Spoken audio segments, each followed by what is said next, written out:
वालेकुम व्यूवर्स, क्या चले मैं हूँ माजिद कश्मीरी और इस वक्त हम सरसावा मंडी के मकाम पे और यहाँ पे ट्रैफिक जैम मंडी वाले रोज़, पीर वाले रोज़ अक्सर रहती है।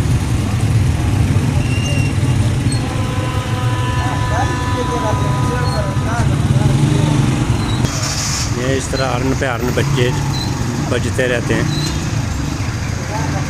एक आधा यहाँ ट्रैफिक वाला भी होता है, लेकिन पता नहीं, फिर भी जो है ना रश ज़्यादा होने की वजह से।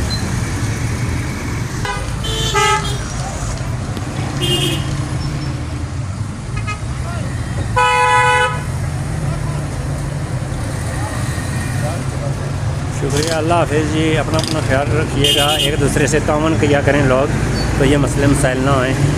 बस आजकल दुनिया फास्ट है बस। शुक्रिया, अल्लाह हाफिज़।